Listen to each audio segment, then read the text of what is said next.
10주차 상업공간 디자인입니다.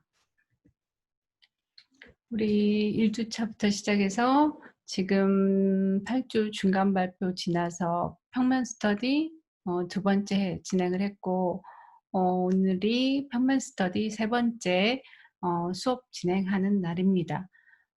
실제로 강의실에서 했을 때 이 수업 시간에 평면 스터디에 대해서 3차로 미팅하는 날이죠. 음 그리고 다음 주에는 인제 투시도 스터디에 대한 내용이 이제 그때부터 시작되는 거예요. 제가 인제 강의 스케줄을 다시 한번 확인해 보니까 우리가 총 전체 발표하는 미팅이 5 주차, 8 주차, 그리고 12 주차, 15 주차 이렇게 있어요. 지금 평면 진행하는 내용이 각 팀별로는 알고 있지만 다른 팀 인원들은 어떻게 하고 있는지, 조금 더 어떻게 변화됐는지 중간 발표 이후에 아직 못 보고 있죠.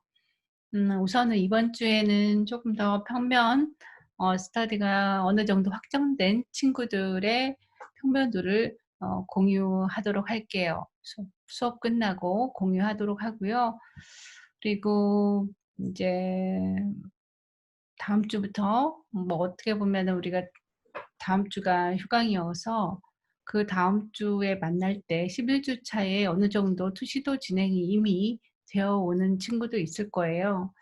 하지만 너무 그 개별적인 스케줄이 지금은 조금씩 다 달라졌기 때문에 그것에 신경 쓰기보다는 내 각자의 디자인을 조금 더 나은 공간으로 만드는 데 좀 더 그냥 충실하면서 기본 전체 그 진행하는 프로세스 스케줄이 여유 있게 평면 스터디는 1, 2, 3차, 그리고 투시도도 1 차, 2차 이렇게 잡아 놨기 때문에 12 주차까지 음 여러분들이 공간에 대한 조금 더 이 그 고민을 하면서 입체적인 어 투시도 형태까지 마무리된다는 걸 일단 알고 있고요.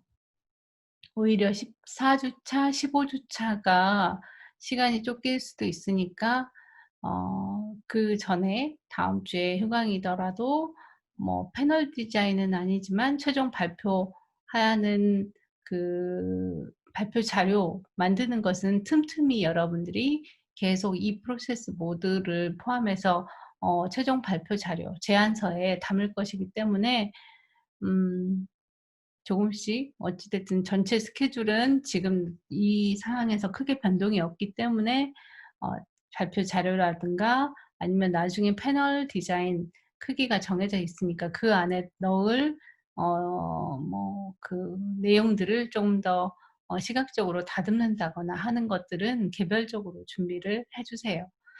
나중에 한꺼번에 몰아서 14 주, 15 주차에 준비를 한다고 하면 그때가 오히려 '시간이 촉박하지 않을까?' 하는 생각이 들어요. 그리고 15 주차에는 발표 자료뿐만 아니라 그 패널도 출력을 해야 되고 발표 자료 또한 A4 크기로 출력을 해 와야 되기 때문에 여러분들이 그걸 감안한다고 하면 그때가 시간이 더 없을 수 있어요. 그래서 미리미리 준비해 놓길 바랍니다. 그리고 혹시 인제 초기에 제가 한 1 주에 강의 계획서 설명하면서 평가에 대한 내용도 설명을 했어요. 하지만 지금이 10 주차 되어 가는데 그것들이 어떻게 되는지 조금 더 어 뭔가 그 오래전에 설명한 내용이라 잊어버렸을 것 같아서 다시 한번 상기하는 의미에서 설명을 하려고 해요. 우리 지금 프로젝트 진행 개별적으로 또는 팀별로 진행을 하고 있는데 여러분들이 지금 하는 활동은 상업공간 디자인에 대한 개발 단계를 기획 설계 단계와 기본 설계 단계를 포함해서 진행하고 있습니다.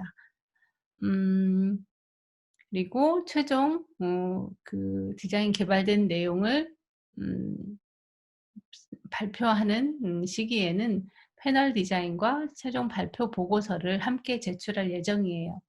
패널 디자인은 A2 사이즈이고 최종 발표 보고서는 여러분들이 PPT 발표 자료와 함께 A4 크기의 칼라 출력해서 제출을 해야 됩니다. 이 칼라 출력과 인쇄 비용은 저희가 따로 이게 PBL 과목인데 그 PBL 과목 중에서도 학교 교수학습 개발원에서 저희가 선정된 과목들이 있어요. 다행히도 이제 박혜선 교수님 반이랑 저희 반이랑 모두 계획서를 제출했는데 선정이 되어서 여러분들이 수업 시간에 뭔가 필요한 부분의 일부분의 것들을 지원할 수 있게 되었어요. 그리고 PBL 활동은 이렇게 지원해 주는 이유는 여러분들이 프로젝트 베이스드 러닝을 하고 있는데 그 많은 다른 전공이든 디자인 영상학부의 PBL 과목 중에서도 조금 더 교수 간의 협력 또는 학생들 간의 협력, 팀 활동, 그리고 프로젝트 진행 전체적인 내용을 다 감안해서 선정을 한 것이에요.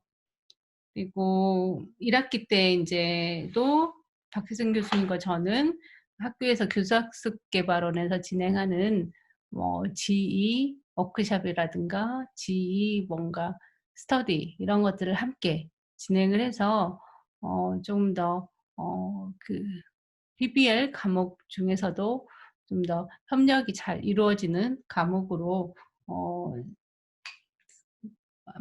그 사례 발표 또한 진행을 했어요.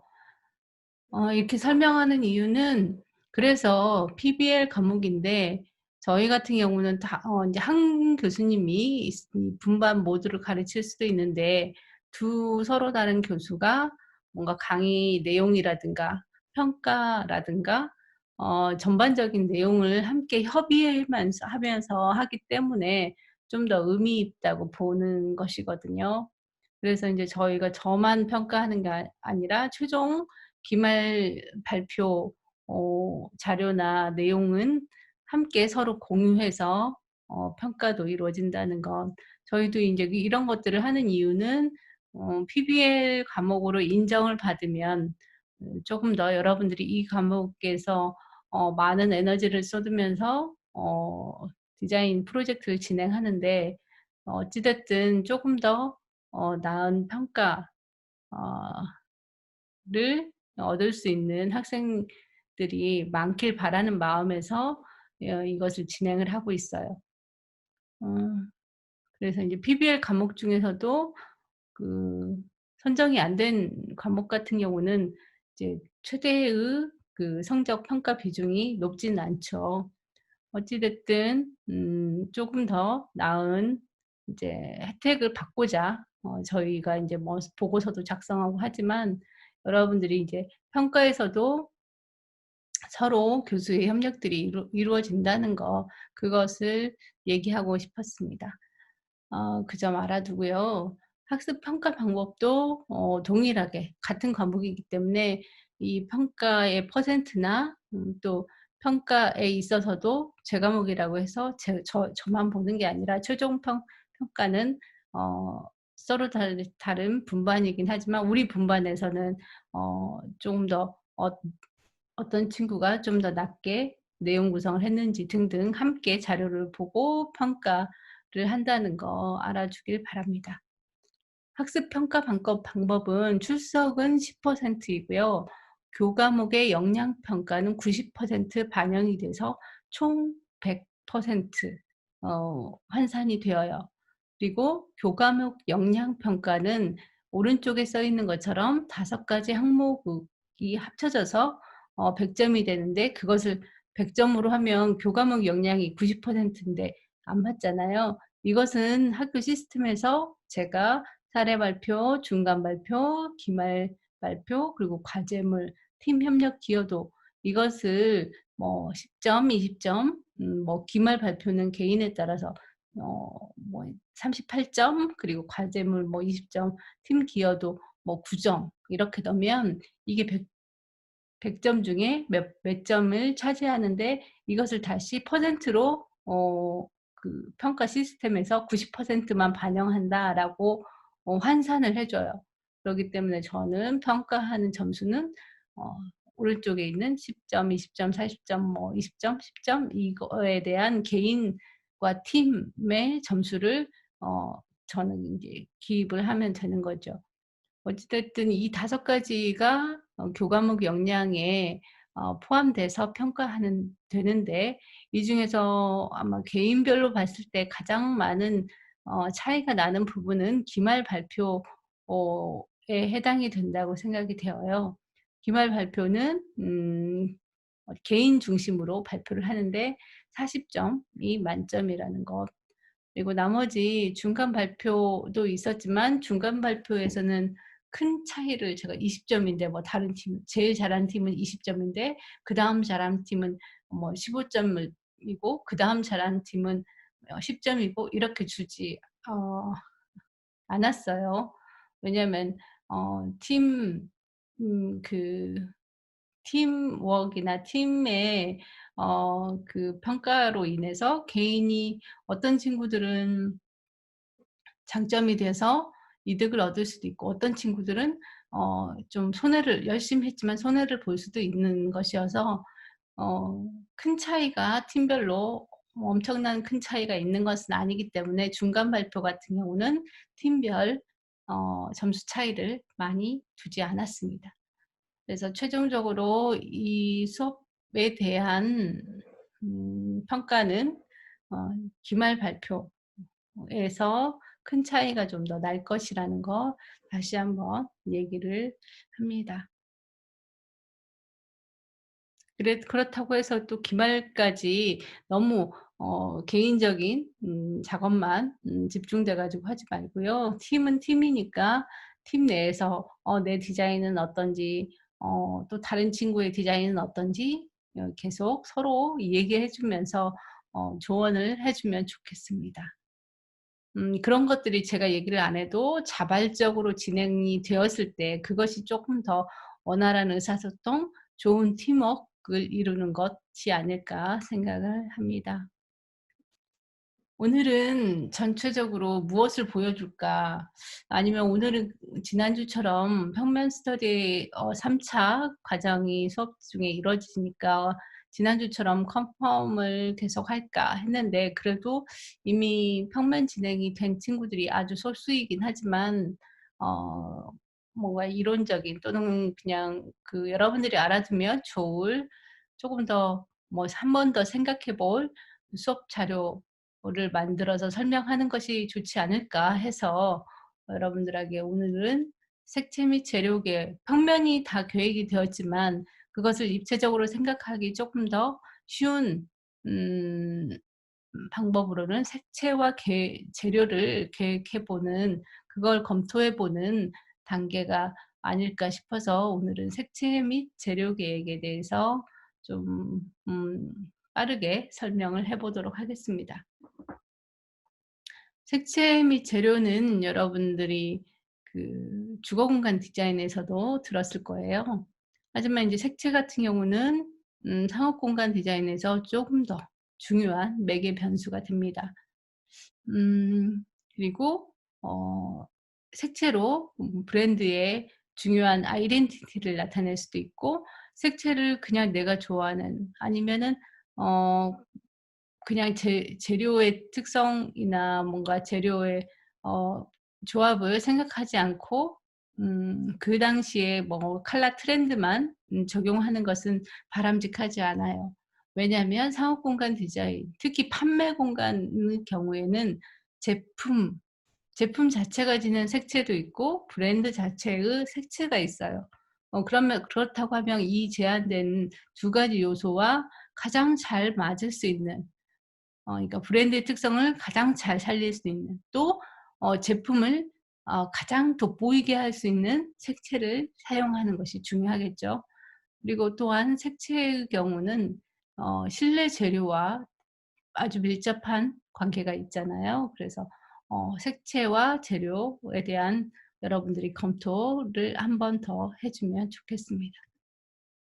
음 색채는 어떻게 보면 공간 내에서 가장 어 구조나 형태를 만드는 것 다음으로 쪼끔 더 강력한 요인을 줄 수 있는 부분이라고 생각이 되어요. 채도가 높은 색을 쓸 수도 있지만 명도 변화로 공간을 좀 더 다양하게 하도록 할 수가 있겠죠. 그래서 색채에 관한 부분 너무 이게 이미지를 많이 담아와서 제가 빠르게 그냥 눈으로 읽듯 넘어가도록 하겠습니다. 또 공간 사용 목적에 따라서 공간의 색채를 다르게 외관 또는 내부에 적용해 볼 수도 있어요. 여기도 마찬가지예요. 바닥 패턴의 재료만으로도 이 무채색처럼 보이는 단순한 공간에 인제 활력을 주는 요인으로 바닥 어 패턴이 들어가 있죠. 어 그리고 여기도 뭔가 패턴과 색채가 공간에 들어가 있죠. 이제 외관에 들어가는 있는 색채예요.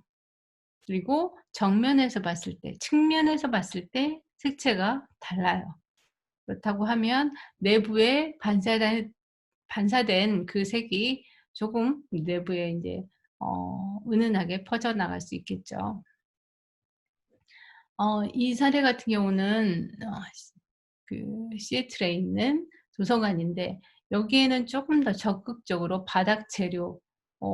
의 차이로 바닥 재료의 색채 차이로 주변 공간과 서가가 놓여 있는 부분의 영역을 구분했죠. 그래서 이런 것처럼 색채는 어떻게 보면은 공간 안에 바닥이든 벽이든 천장이든 포인트가 될 수도 있고 이 공간과 저 공간을 구분하는 역할을 또 해줄 수 있어요. 지금부터 나와 있는 3 장의 페이지에는 어 색채 계획이 어떻게 고려가 되어야 하는지 보여주고 있습니다. 상품이 상품의 색을 돋보이게 하기 위해서는 그 배경이 되는 벽이든 바닥, 벽, 천정의 구조물의 색을 최소화할 할 수도 있어요. 왼쪽에 있는 사례 같은 경우는 상품의 색채 또 상품 자체를 돋보이게 하기 위해서 모두 다 화이트로 처리했죠. 그런데 그중에 한 가지 강렬한 레드로 된 라인으로 처리된 그 직선에 움직이는 것을 따라가 보면 그 부분은 화이트와 대비되는 컬러로 로고라든가 전체적인 공간의 크기를 나타내는 것이 그냥 정적인 사각형이 아니라 움직임이 있는 선으로 직선으로 저렇게 표현을 했죠. 그래서 상품의 배경이 되는 공간의 색채를 제품이 더 돋보이게 선정을 한 예예요.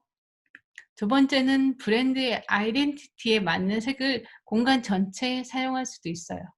물론 늘 그런 건 아니지만 조금 더 쉽게 접근했을 때 제품이 뭔가 인제 여러 가지 색채를 담고 있지 않다면 그 색채와 가장 어울리는 한 가지 톤의 색채로 공간 전체를 브랜드의 아이덴티티가 강하게 나타내게 적용을 해볼 수도 있다는 거예요.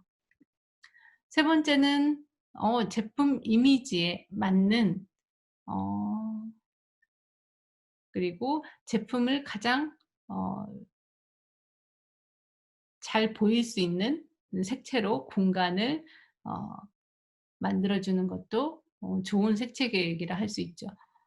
어 이솝에 있는 여러 제품 자체의 병이라든가 이런 부분에 그 컬러가 많이 안 들어간 상태죠. 그래서 여기 같은 경우는 그냥 진한 다크 그린 컬러로 상품이 진열되는 곳과 매장 입구의 어 게이트 부분을 다크 그린으로 처리했죠. 그리고 나머지 디스플레이 테이블이라든가 뭐 이런 상품 진열대 자체도 색채를 많이 넣지 않았죠. 이렇게 처리한 예를 보면은 앞에 세 가지 사례 모두 조금 더 제품에 집중이 되게 또는 브랜드에 집중이 되게 색채를 처리했다는 것을 알 수 있어요. 무채색 대비로 효과를 좀 더 강렬한 공간에 인상을 줄 수도 있고요. 그리고 여러 가지 스타일을 해석하면 그것에 맞는 컬러가 나올 수도 있죠. 요즘은 약간 뉴트로해서 예전 감성의 컬러들이 많이 있죠. 복고풍의 컬러도 있고 60-70 년대 그런 컬러들을 사용하기도 하고 또 브랜드 자체의 톤들이 요즘은 파스텔 톤이 많아서 그것을 반영하기도 하죠. 반면에 재료 자체에 그 가 지니고 있는 색채를 반영해서 벽돌이라든가 콘크리트 그대로에 노출된 색 재료의 색을 반영한 스타일도 공간에 적용될 수 있겠죠. 그래서 재료 계획을 여러분들이 생각을 해 보면 크게 우선은 1 차적인 요소로 바닥, 벽, 천정의 색채 및 재료 계획을 해볼 수 있어요. 그럼 2 차적인 이제 그다음 부수적인 재료 계획으로는 가구나 조명에 들어간 또는 장식물에 들어간 재료 및 색채 계획이 있을 수 있겠죠. 어 저는 어찌 됐든 컨셉을 적용할 때도 1 차적 요소, 2 차적 요소로 나누어 가지고 컨셉의 형태를 적용할 때도 구조물인 바닥, 벽, 천정 구조에 적용할 것이 없을까 생각을 먼저 해 보고 그다음에는 포인트가 되는 부수적인 2 차적인 요소에 컨셉을 적용할 수 있는 뭐 '요소는 없을까?' 이렇게 고민을 해 보거든요. 그런 형태적인 것 그다음으로 색채 및 재료 계획도 마찬가지예요. 바닥, 벽, 천정의 색채 계획은 어떻게 먼저 할 것인가. 그게 1 차적인 구조 요소죠. 두 번째는 가구, 장식물, 조명 같은 2 차적인 요소에 또 적용할 것은 뭐 없는지 이렇게 고려해 보는 게 어떻게 보면은 큰 것부터 작은 것으로까지 인제 좀 더 세심하게 고려해 볼 수 있는 방향으로 가는 것이죠. 그러면 바닥 같은 경우는 바닥은 마모가 적게 된다거나 오래 쓸 수 있는 내구성이 좋은 재료를 선택하는 게 좋겠죠. 왜냐하면 바닥은 늘 우리가 걸어 다니는 곳이잖아요. 그래서 바닥 재료는 석재, 대리석이나 화강석 또는 이제 타일, 목재도 내추럴한 느낌을 주기 위해서 자연적인 느낌을 주기 위해서 목재 바닥도 많이 사용하죠. 이제 부드러운 재료를 원한다면 카펫 같은 카펫 또는 카펫 타일. 카펫은 길게 이어서 롤로 된 것이고 카펫 타일은 한 장 한 장 40에 40 센티, 50에 50 센티 한 장 한 장 타일처럼 카펫이 인제 깔려지는 것이 카펫 타일이죠. 그리고 좀 더 비용을 적게 하기 위해서 비닐 타일 같은 것도 깔기도 하죠.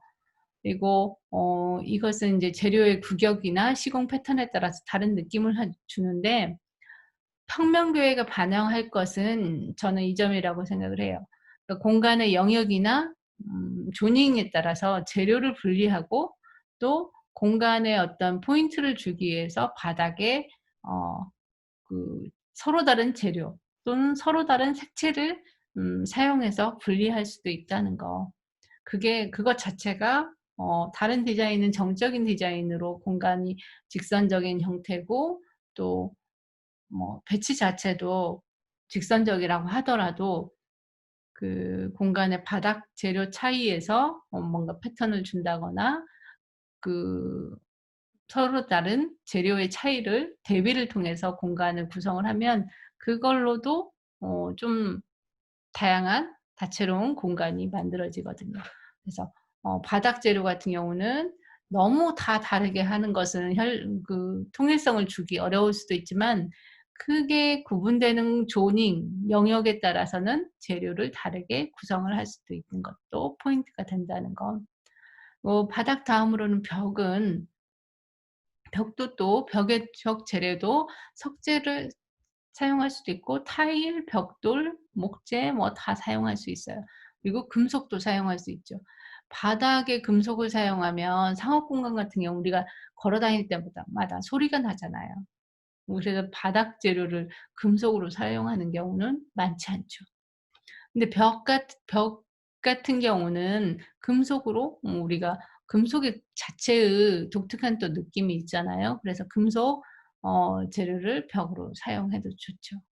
인제 그것은 공간의 컨셉에 따라서 공간을 어떤 느낌의 공간으로 만들고 싶느냐에 따라서 재료 선택은 이루어져야겠죠.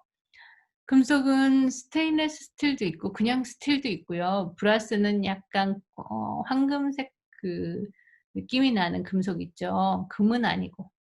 그래서 이런 것들 재료 한번 찾아보고요. 뭐 황동, 청동, 그냥 일반 스틸, 스틸도 그냥 스틸 각재가 있고 스틸 판이 있고, 스테인리스 스틸은 약간 그 반짝이는 거울처럼 보이는 금속 판이죠.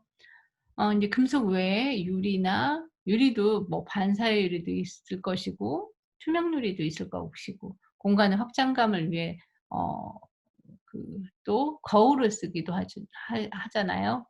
거울을 쓰는 경우도 있고, 페인트는 도장 마감이라고 하죠. 그리고 벽지도 있고. 벽이 우리 눈에 공간에 들어갔을 때 가장 먼저 눈에 띄는 부분이 벽이라고 보일 수 있어요. 그리고 가장 많은 우리 눈높이에 보이는 음 구조체가 벽이기 때문에 실내 분위기에 가장 큰 영향을 준다는 거. 그러면 여러분들이 벽을 통해서 어떻게 공간에 뭔가 비주얼 포인트를 줄지도 고민해 보면 좋겠죠. 다음으로 인제 천장 구조물 같은 경우는, 천정은 쪼금 더 무거운 재료보다 가벼운 재료가 좀 더 낫겠죠. 왜냐하면 무거우면 천장에서 매달려 있어야 되는데 그 하중을 지탱하기가 어렵잖아요. 천장 같은 경우는 뭐 석고보드 위에 페인트를 마감한다거나, 뭐 일부분은 유리나 거울을 사용하는 경우도 있죠. 아크릴도 있고 벽지도 있고 목재도 있고. 천정도 부분적으로 금속판이 사용될 수도 있어요. 하지만 석재를 사용하는 천정은 보지 못했습니다. 왜냐하면 무겁기 때문에. 그리고 천장의 경우는 단 차이를 이용해서 간접 조명을 준다거나, 아니면 인제 공간에 큰 뭔가 포인트를 줄 수 있는 오브제적인 조명을 설치한다거나 하는 경우도 있죠. 그래서 재료는 우선은 바닥, 벽, 천장을 먼저 고려해 보고, 색채 재료에서 다음 요소로는 가구, 장식물, 조명, 이것도 어떤 색채, 어떤 재료의 것을 사용할지 생각을 해 보세요. 석재, 여기는 길게 설명하지 않겠습니다. 더 다양한 자세한 내용 살펴보도록 하세요. 하지만 인제 이거는 여러분들이 알아두면 좋겠어요. 대리석과 화강석의 차이. 어 뭐 생산 지역에 따라서도 다른데, 생산 지역은 우리나라에서는 화강석이 가장 많이 나죠.